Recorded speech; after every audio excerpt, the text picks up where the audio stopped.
is, regardless of what authority we give and what assurances we give in this committee about whether or not that authority will be used by the next FDIC regulator, I'm just thinking back to the debate on the floor in '08, I think it was July of '08, as we were debating the Housing and Economic Recovery Act, and the issue then was, well, the authority is in the bill, in theory, to bail out Fannie and Freddie, but no, argued those putting forward that legislation. That will never be used.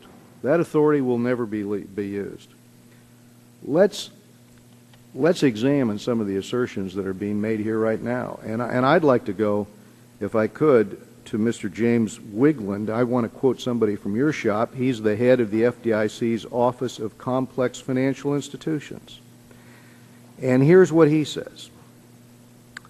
He views the liquidation, in his words, you know, that's a bit of a misnomer.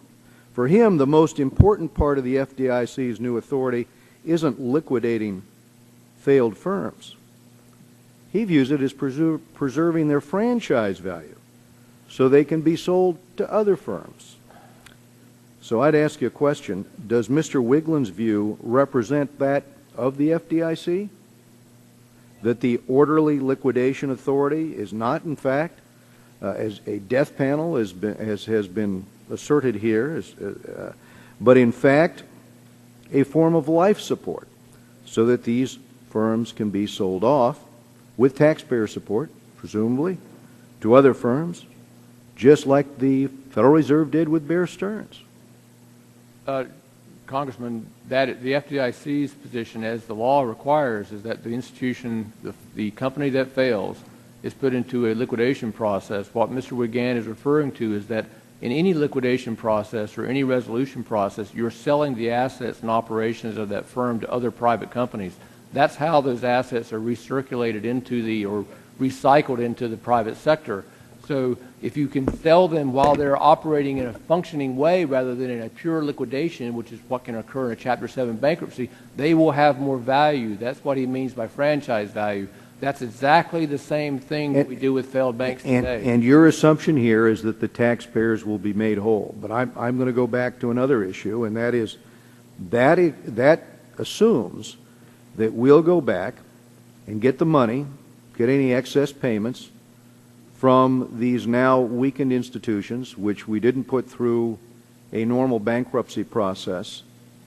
And following up on the chair's comments, the problem with orderly liquidation authority is that it encourages regulators to err on the side of more bailouts than, and with the assumption that they're going to go back and they're going to recover anything in excess of what creditors would have received in bankruptcy. I laid out these arguments during the debate over Dodd-Frank and in the conference with the Senate.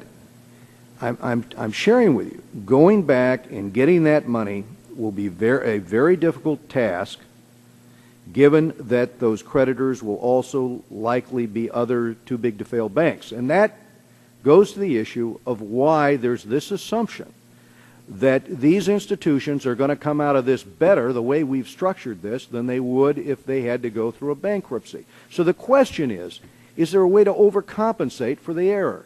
Now, the amendment that I brought up that was defeated was to have the FDIC, to have you estimate the likely payment under bankruptcy, then take a haircut, take 20% off of that, thus minimizing the potential for bailouts and encouraging market discipline by putting them on the same status as their smaller, too small to save competitors out there in the market.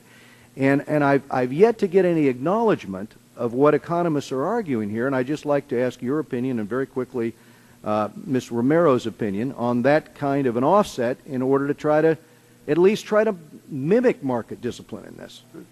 Congressman, there's a minimum payment today that a creditor receives that's limited by the Chapter 7 liquidation value.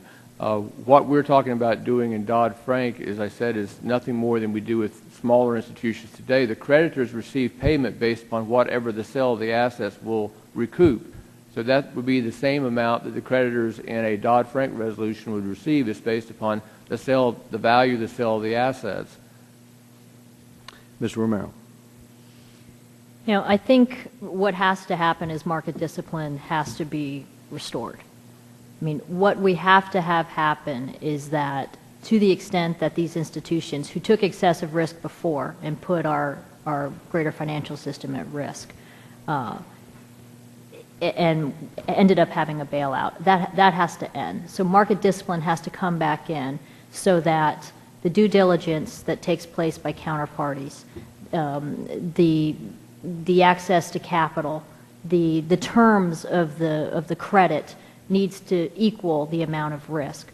What is the best way to bring back that market discipline? I mean, the best way to bring it back is to make it very clear that these institutions are not going to be allowed to be so interconnected, so large that they will take down the entire broader financial system.